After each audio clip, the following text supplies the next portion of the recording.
What's up, everybody? It's been a long time since I've been on reading. Don't mind my baby and my wife in the background. I got my family doing family stuff. But it's Sunday morning. It's been a long time since I've gotten on and read or done anything like that. Let me make sure that I'm not muted on my audio, because that's been a thing lately. No, I'm not. Okay. I sometimes have to mute that. Let's see. This angle I think will work. That's my boy in the background, Azrael Merrick. All right. So, like I said, I've been wanting to read for a long time, and I haven't. I haven't. I let the events and the bullshit that happened a year ago or so chase me off, and I don't want to do that. I want to be back. I want to be. Hold on. Let's see if this will work. And so I want to be back reading. I like reading to everybody. I like sharing that stuff, and it's the only way that I'll consistently read sometimes. It's kind of like music. If I didn't have my band members holding me accountable, there's a chance I would have stopped doing music and all that noise a long time ago. But not a chance keeps me in the game. Let's see, how's that? I think that'll work for now. I know that light's coming through back, so I'm just going to make sure I sit up. All right, guys. So let's start our book. And thanks to any of you guys who come in, who pop in and check it out. So we are going to be reading X-Men and Philosophy. It's a book with a bunch of different writers and stuff like that. So the first chapter is by someone named Patrick D. Hopkins. And this chapter is titled The Lore of the Normal. Who wouldn't want to be a mutant? So, in the third X-Men movie, The Last Stand, a cure is discovered that suppresses the activity of the mutant gene, turning mutants into ordinary humans. Storm, the weather controller, reacts by asking, who would want this cure? I mean, what kind of coward would take it just to fit in? Meanwhile, Rogue, whose touch can sap the life energy and abilities of other people, is preparing her trip to the pharmaceutical clinic. Given the prejudice, fear, and persecution of mutants, some X-Men fans empathize with Rogue and can easily imagine wanting to be regular people. But other fans, especially those who have idealized or identified with the X-Men, roll their eyes and shake their heads about Rogue's decision, seeing it in the rejection of something glorious, unique, and desirable. Why would anyone choose the ordinary, the mundane, over the fantastic and the extraordinary? What kind of person wouldn't want to be a mutant? Many of these issues revolve around the idea of the normal. In philosophy, we make a distinction between the descriptive use of a word, which simply points to how a word is naturally used to explain or characterize something, and the prescriptive use of a word, in which the term is used to indicate how something should be. The idea of normal can be used in both ways. As a description, it merely indicates that some conditions in statistical average, as in normally humans have 20/20 vision, or normally people don't get angry about petty things. As a prescription, however, it indicates that something should be the case, or should be done in a statistically average way, as in, her vision isn't normal, so she needs glasses, or it's not normal to get so angry over small stuff. There must be something wrong with him. Whether the normal is a descriptive or a prescriptive idea, though, is a matter of debate. It is true that just because something is normal, it is true that just because something is normal, it should be our goal, our yardstick for how things should be? Or is it true? Not it is true, sorry. Is it true that just because something is normal, it should be our goal, our yardstick for how things should be? Does normality give us any guidelines? Or is normal merely the way things statistically happen to be? And can we think of ways to make things much better? What can the X-Men teach us about how the idea of normality works to shape and direct human lives? Is normality something to be valued or something to be transcended? Should a mutant's desire to be normal be congratulated or looked down on? What about our own desire to be normal or to be extraordinary? The paradoxes of normality. For starters, there are only a limited number of ways to be normal, to fall within a small range around the average score for various traits. whether physical, mental, or social. But there are an unlimited number of ways to be abnormal. Not only can you be an extreme from average, but the way in which that extremity manifests can be wildly varied. Whereas you might be unusually talented, the talent can be specific to thousands of different areas. For example, an ability to play the many different types of musical instruments or sports or excel in the arts or the vocations. You might also be specifically deficient in one or deficient in one or more of thousands of areas. Whereas normality, by definition, requires the appearance of normality, your abnormalities might be visible or invisible, blatant or subtle, beneficial or detrimental. Here the basic paradox of normality in the human species arises. On one hand, we are social beings who feel a strong need to fit into a group. Even nonconformists usually hang out with similar nonconformists, goths with goths, emos with emos, queers with queers. So there is a powerful desire to fit within an acceptable range. You don't want to stand out. On the other hand, we also want to attract attention to distinguish ourselves from others, so we don't get ignored. These conflicting desires may both stem from a basic evolutionary pressure, the drive to be seen as reproductively attractive. We want to be normal enough to indicate to potential mates that there is nothing wrong with us. We don't have defective genes, but we also want to be attractive. We want to attract more attention than our competitors and indicate that we have some advantage over others. We have better genes or more social status. It's a conundrum of the human condition. We want to fit in and we want to stand out. But there are a lot of ways to stand out, some ways better than others. Some of these ways indicate to others that we are desirable. Some indicate that we are undesirable. The X-Men are mostly human, although they often refer to themselves as mutants and distinguish themselves from those who they call humans. For the most part, they have ordinary human brains and personalities housed in bodies that possess extraordinary abilities and qualities.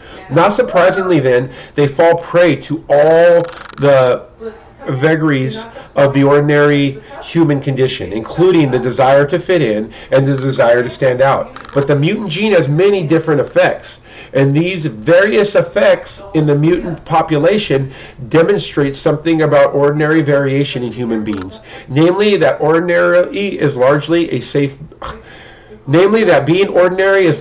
safe bet, whereas being extraordinary is very, very risky.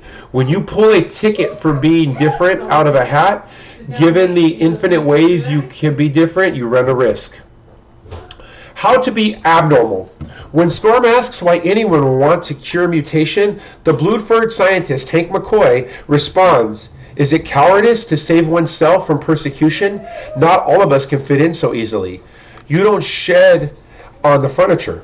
Clearly there are distinctions to be made even among the mutants, even among the abnormal. Some mutants can pass as normals because of their appearance and their capacity to control their abilities, such as the psychic Jean Grey or sheath-clawed Wolverine. Other mutants, however, are unable to pass as normal humans, and even these can be further distinguished. Some cannot pass because of their appearance, such as the Bluford beast, such as the furry blue beast, or blue devil-tailed nightcrawler, or winged angel. Others cannot completely pass because of their incapacity to control their abilities, such as Rogue, who cannot touch anyone, or Cyclops, who can never show his eyes. This concept of passing successfully, pretending to be normal, is an important and well-documented real-life experience among homosexuals and light-skinned African Americans. It gives the abnormal, the term here is understood to simply be descriptive, the ability to be treated as normal, and thus can allow them to confront or not confront their own differences on their own schedules. That's also where we get into kind of privilege and social aspects. To interrupt real quick, that's where we get into that too, especially in the transgender community of passing versus not passing, and nobody should have to pass If that's who you are and that's how you identify, then that's your shit. It sucks other people are assholes. That's kind of why I learned to fight, because I learned once you learn to fight, it makes it very hard for those little assholes to try to make you different. That's why I'm always saying you want a piece of me. It's because of these X-Men. So within the ranges of abnormal, we have a variety of possibilities of responding to the normal. Though exemplified in the extreme by mutants, these are familiar to many real humans as well. You could have an abnormality. The term here is used descriptively, simply to mean statistically rare. They're saying don't get triggered. They're not calling you weird. You may have an abnormality that is beneficial, says the ability to heal quickly, such as Wolverine. You could have an abnormality that is detrimental, such as, say, a disability, such as Professor Xavier's paraplegia. You could have an abnormality that is detectable, say by sight, touch, or smell, but is easy to keep hidden, for example, a third kidney, a photographic memory, Shadow Cat's phasing ability. You can also have an undetectable abnormality that causes distress when you attempt to hide it, a minority sexual orientation, or social anxiety, or dreams unruly telepathy. Maybe you have a detectable abnormality that causes distress, such as a missing limb, a deformity, or Nightcrawler's tail and 3-fingered hands. There's also the detectable abnormality that causes no distress, such as Colossus's muscle-bound physique, or Emma Frost's beauty. Last I checked, though, Emma Frost's beauty wasn't an abnormality or a power. Maybe she's supposed to be abnormally freaking attractive, and that goes beyond her mutant power. That's just her human trait.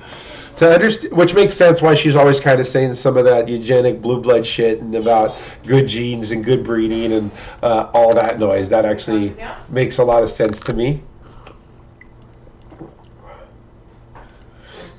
Where am I? Ah, yes. Ah, yes. We were back. Don't tell me I accidentally closed my page. I'll be upset. No, it's right there. Now you can understand, to understand this more clearly, imagine the range of abnormality represented in a graph.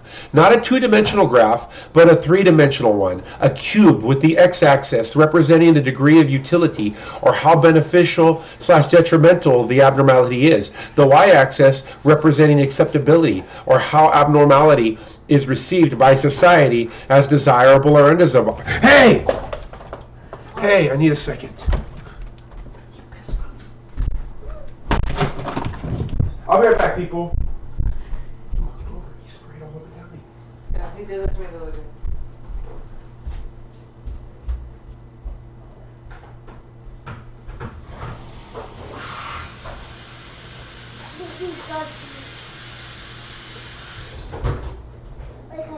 Sorry, those of you listening to me read, I got a cat that's not being well, and he's acting a fool, and I need to, where'd you go, Victor? Where'd you go hide to? I was going to put him in the bathroom. Yeah. So because he knows. He's right there. He's sitting on top of the, under the TV. Oh, I can't get him from there safely. Yeah. That's where he goes when he knows he's... That's a big spot, man. He hit a big spot. He peed a lot. It wasn't just a little.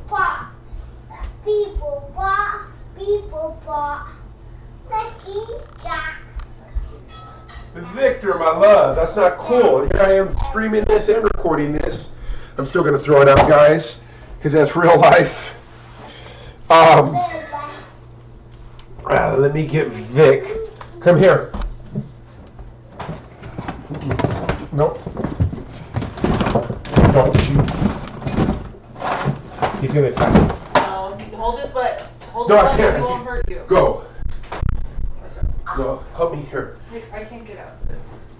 Stand here with... I'll wash it.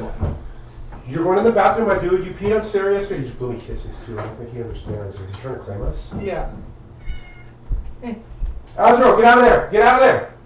Don't do that. I thought you were doing something else. Let me flip this pancake so it doesn't burn, because Mom's helping me. I asked you to stop, honey. Okay? That's gross cat water. Let's throw that away. Oh, thank you so much. You're welcome. Yeah, dude, I didn't know what was up, and I was like, whoa. Azrael, come here. I'm gonna start leaving things over my stuff. Hey. I'm sorry, guys. I got peed on by my cat. He's in like a turf war. He's hormonal, and he's not fixed. He's not fixed yet. That was intense. He probably was trying to get your chair off, fudge. He was trying to get my chair? Yeah, and you were in it. Yeah. I swear to God, he better... I'm all smelling my dress that's under my chair. He didn't get that yet. Okay, sorry guys. I am back. Alright, here we go. Azrael, stop touching that. To understand more clearly... I read that. Okay. No, I didn't. Okay, so, to understand more clearly, imagine the range of abnormality represented... I did this. The graph... I'm still going to read this paragraph again, guys, so I can get back on track. To understand this more clearly, imagine the range of abnormality represented in a graph. Not a two-dimensional graph, but a three-dimensional one. A cube, with the x-axis representing the degree of utility, or how beneficial/detrimental the abnormality is. The y-axis, representing accessibility, or how the abnormality is received by society, as desirable or undesirable. And the z-axis, depth, representing its detectability, or how obvious/hidden the abnormality is. This doesn't in any way fully describe the psychological and social complexity of being abnormal. It doesn't even try to explain how your own personality might deal with being abnormal, or specify in what way an ability might be detectable or used, for instance. But it is a start in helping you see what a range of experience you could have. Any trait outside the norm could fit anywhere within this space. Now you can understand how falling in different places in the space can affect your attitude toward how good or bad it is to be normal. The philosopher Michael Foucault described the history of the abnormal as beginning with the broad concept of the monster, a grand mix of the unnatural and the impossible, and moving on to the concept of the individual to be corrected, a narrow medical and legal idea of humans who need to be fixed. Much of Foucault's historical lesson is about how society handles the abnormal, but it can also be related to how an individual perceives his or her own abnormalities.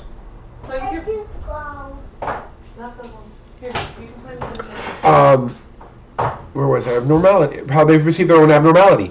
Are you a monster? Someone needing to be fixed? Or just different? Storm despises, as moral cowards, people who seek a cure for their mutation. But look at her experience and where she fits in the 3D graph. Her mutation gives her the power to control the weather, but it's not in any way detectable unless she wants you to see it. The ability has great utility. It can be used for a variety of desirable goals. Weather control is mixed on the acceptability axis. Some people may fear her power, but given the fact that she has control over it, and it is not obvious, those who rate her ability low on acceptance don't even need to know she's a mutant.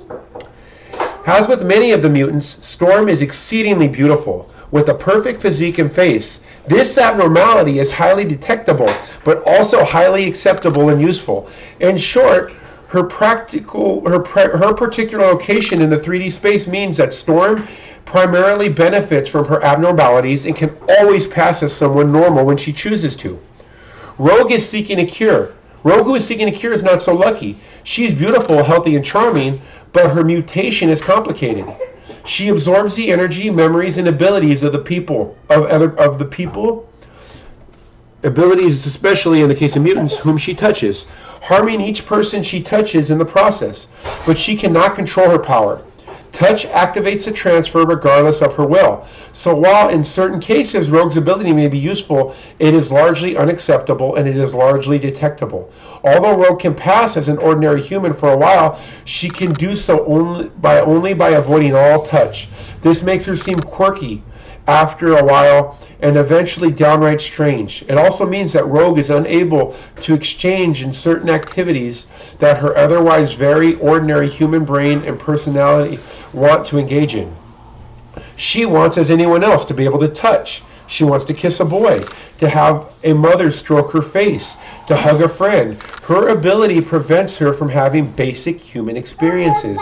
No wonder Rogue wants to be normal. She's caught in a terrible situation. She has normal desires, but needs comfort, but needs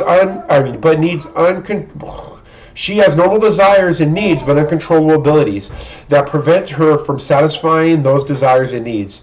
Beast is another whose abnormality is not as beneficial as Storm's. He's blue and furry, so his mutation is highly detectable. Although his abilities, agility, strength, and heightened senses, may be very useful, his appearance is perceived as scary, ugly, and monstrous. Unlike Storm, Jean, Wolverine, or Iceman, he cannot pass as normal. Unfortunately, The Last Stand is not as informative as we would like it to be about why a mutant might want to be cured. For that information, let's turn to the comic book by Joss Whedon, who covers a version of the cure story. Whereas in the film, the mutants who lined up for the cure look mostly normal, in the comic book, there is a mix of those who could pass as normal and those who could not. Of course, in the pictures, you can pick out only physical characteristics, but this is enough. The mutants who line up in the comics have scales, wings sticking out from beneath their jackets, lobster claws for hands, and so on.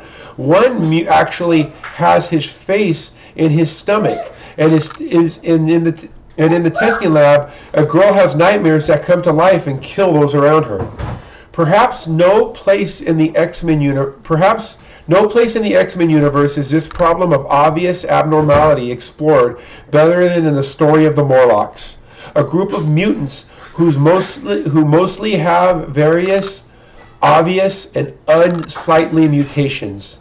They have chosen to live underground, a realm that benefits their rejection by both normal society and mutants who can pass. In one story, the Morlocks have kidnapped the physically beautiful and winged angel to be a husband. If you've seen the cartoon, they did it to Cyclops. To be a husband and consort for the leader of the Morlocks, Callisto. One of the Morlocks, Sunder, asks the others why they are fighting other mutants. He finds this strange since they're mutants like us. Another of the Morlocks, a mutant called Mask, who is hideously deformed and possesses the ability to reshape others' bodies and faces into whatever form he wishes. Not like us, Sunder. They pretty. Hate them. Want to hurt them. Mask even thinks of Nightcrawler, the blue-skinned, three-fingered, three-toed, devil-tailed teleporter, as pretty. I like that too. I liked that about the Morlocks, is that, because Nightcrawler is attractive, and he has always been portrayed as charming, attractive, and having these facial features. And people who don't read the comics always critique these shits and don't realize that all their critiques are there and they've been addressed. It's not poor storytelling, you motherfucker. You're either watching a children's cartoon version of it or you're watching an hour-and-a-half movie. And if they explained all the concepts and the fucking intellectualism that goes into an X-Men book, into an X-Men comic, and the stories they're defining, you wouldn't get any action. Which is why X-Men 1 in particular has little to no action, but it was still well received. The Avengers movies changed that, man. You can't have movies that have just dissertations in them. So, back to it. The blue-skinned, three-fingered, three-toed devil teleporter as pretty and wants to turn him inside out. Of course, this is ironic considering that Nightcrawler is one of the mutants who cannot pass as normal. In the comic book, Callisto asks Nightcrawler to join the Morlocks since he is so obviously not human. And in the film X2, Nightcrawler asks a shapeshifter, Mystique, herself usually blue and scaled, why she doesn't stay in a normal human shape all the time. Some people may wish they had a Morlock's power, but few, if any, wish to look like a Morlock. Why? Partly because we function with a cultural and evolutionary sense of what counts as attractive, and thus find the abnormalities of the Morlocks ugly. Also because no matter what abilities they might have, people know if they look like Morlocks, they would be despised by normal humans, perhaps even by normal-looking mutants. Angels and devils both have powers, but angels are prettier. What most people seem to want then, and this is part of the reason they might fantasize about being an X-Man, is to be different in a way that makes them stand out, but only in terms of being powerful, beautiful, and able to pass when desired. Some people might want to have abnormally good looks, abnormally high athletic ability, or abnormally healthy immune system, but they would not would not want anything that inhibited them socially or physically. People want to stand out and fit in on conventional terms. How very normal then to want to be unusual only if it benefits us. I think that the writer's wrong on this though. I think that the writer is saying that they're not wrong. They said what most people want. I think that if you were to look to the body modification culture, you were to look to a lot of tattoo and art culture, and if you were to even look at the current e-girl trend of everyone turning themselves into elves and orcs and goblins, I don't think that when this was written, I think he would have to add some parts to this, because this book's about 20 years old. Came out a few years after, not 20 years old. I'm trying to think when X-Men Last Stand came out. X-Men Last Stand's about 15, 16 years old. So about there. Normal anxiety. Fantasy and science fiction provide an escape for the normal, allowing us to imagine the richness of a life that is enhanced by having special abilities and extraordinary experiences. We imagine the great and wonderful things we could do if only we weren't so limited, so ordinary, and there is no more stereotype that the creators of... I'm sorry, I mumbled that whole thing. We imagine the great and wonderful things we could do if only we weren't so limited, so ordinary. And it is no mere stereotype that the creators of works in speculative fiction and film have themselves often felt as if they don't fit into society, thus turning to worlds in which characters who did not fit in were magnificent and viable. It is curious and telling, however, that so much of the fiction about the extraordinary belays an anxiety about abnormality and about... I'm getting jumbled. Let me read this again, guys. We're almost done with this chapter. It is curious and telling, however, that so much of the fiction about the extraordinary belies an anxiety about normality and about abnormality.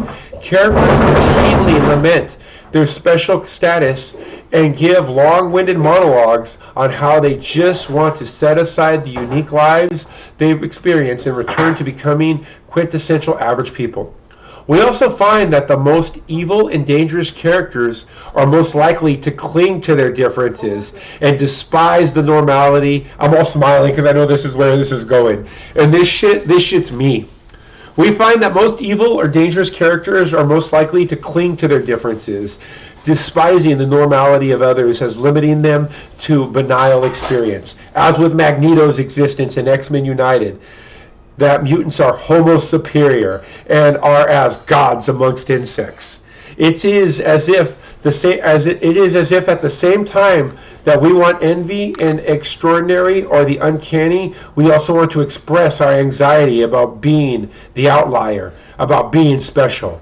There is excitement about being unusual, but there is also great comfort in being ordinary, which is often and ironically expressed by describing the normal person as having access to some experience that the extraordinary person cannot have. Rogue watching with envy as a mother caresses her child's skin, or Beast looking longingly at his ordinary unfurry hand when his mutation is temporarily suppressed. Somehow we want to try to value the very ordinariness of life that science fiction and fantasy give us an escape from. Are we not perhaps trying to comfort ourselves while at the same time escaping ourselves? But not all the anxiety about the uncanny and the extraordinary is science fiction. What about the real-world attempt to use technology to change into something extraordinary? Is such a desire understandable, even praiseworthy, or is such a desire to be met with skepticism, horror, or even condemnation?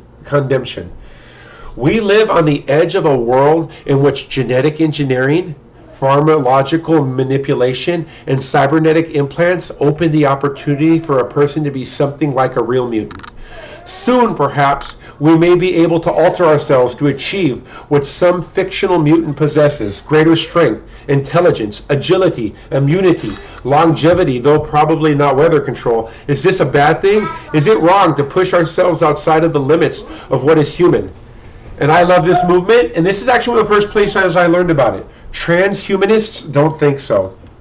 The transhumanist movement wants to use technology to enhance human beings, to push us beyond our biological limits until we become something grander and more transcendent.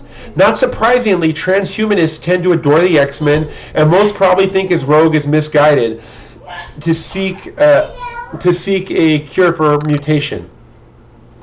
Contrasting with transhumanists as bioconservatives who advocate conserving the normal biology status of human beings, one group of bioconservatives consists of natural law theorists. Natural law argues that morality comes from the given needs, abilities, and limitations we have as humans, and says that trying to change human nature is the worst sort of pride and arrogance. Real quick, let's go into excerpts. If anybody has watched my other videos and we got into physics, we talked about in the physics video that natural law does not exist.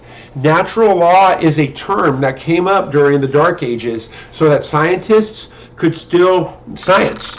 And what natural law is it's short for natural law in accordance to God's will. We don't know of any actual natural laws of science, natural laws of physics that exist, because every law has an exception. So most laws are just guidelines, not to be Jack Sparrow.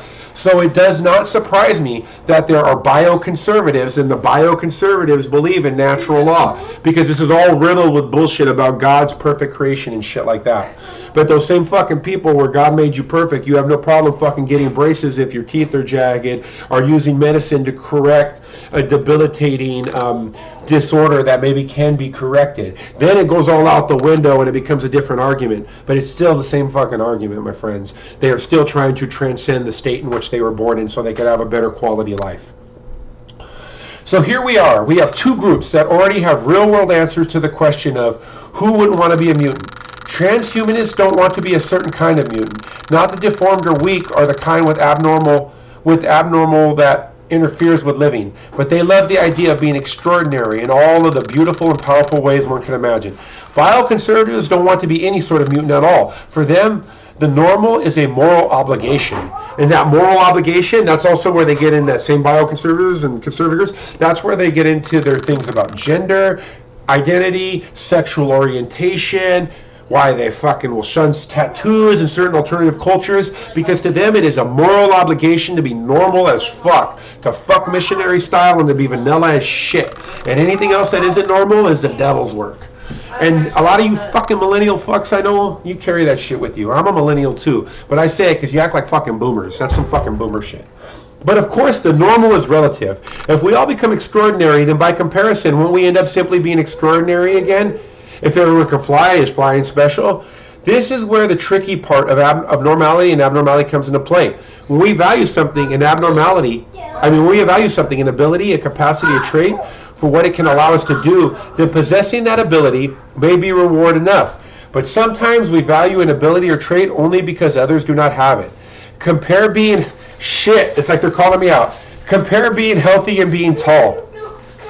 Everyone can be healthy, no disease, no injuries. And we all benefit from being so. But everyone cannot be tall, because tall is a comparative idea. You're only tall in relation to someone who is shorter than you. Everyone could be 6'5", but then 6'5" would be the standard, not tall. So we need to ask ourselves then, when we desire something, whether we want it because it would be benefit to us, we need to ask ourselves when we desire something, whether we want it because it would be benefit to us no matter what, or because it would benefit us only by comparison to someone who doesn't have it.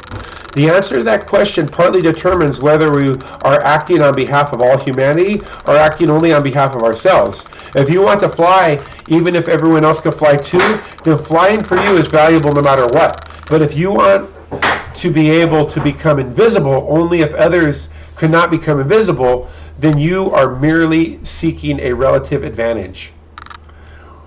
We could also ask a similar question about people's desire to be normal. Do they want to be normal because being abnormal in the greater ability sense of the X-Men would impose greater responsibilities on them, and they don't want such responsibilities? Do they? You know what? I can relate to that on grid on a different level. I'll tell you in a second. Do they want you? Do they want to feel justified and not having to fight evil all the time? Funny. We might obviously be selfish in our desire to be extraordinary, but we might be selfish in our desire to be normal. It makes you think. I know a lot of introverts who pull that shit, that they don't get that in wanting to be normal, that their desire to be normal, it can also be selfish, and that they take, and when I say introverts, there's a lot of liberal introverts who are fucking centrists, I know, who play that shit. Now we're going to talk about my boy for a second. Wow. Okay, I'll be there in a minute. Let me see how much. Oh, I'm literally in the last paragraph. Okay, and it's small. Okay. There can be great comfort in being normal, even if it sometimes is at the cost of never standing out. Now we're going to leave on the words of one of my favorite philosophers and my boy. The philosopher Friedrich Nietzsche once wrote, "Man is something that should be overcome. What have you done to overcome him? All creatures hitherto have created something beyond themselves. And do you want to be the ebb of this great tide and return to animals rather than overcoming man?" Although in context, Nietzsche's character Zarathustra is preaching about humanity's religious experience, which is funny because you saw me shit on bioconservatives, and they're saying here that Nietzsche's shit was about that. Although in context, Nietzsche's character Zarathustra is preaching about humanity's religious experience, the general idea is well admired by transhumanists. They see humanity in its current normal range as something to be overcome, something that oppressively limits us. Our minds, curiously, not as constrained as our bodies, can imagine what it would be like to be very different from what we are. Is this not obvious in the case of the fictional X-Men? We can imagine ourselves with abilities beyond what we can actually do. I'm sorry, I'm laughing at my son back there. The question is, what is our motivation for wanting to overcome man? And equally important, what is our motivation for not wanting to? That's the end of that chapter, friends. I'm going to keep reading this tomorrow, or even maybe today if I feel like jumping on. We'll read Amnesia, Personal Identity, and the Many Lies of Wolverine. Let's go, bub. Thank you guys for listening to me. It feels good to read this. It feels good to read something I'm fluent with the source material on, both the philosophy and the X-Men, because it's there. It's no joke, guys. I have been down with transhumanism. I think humans are things to be overcome. I stopped trolling online so much, going feelers. Azrael, what are you doing? Get down now. Emotions.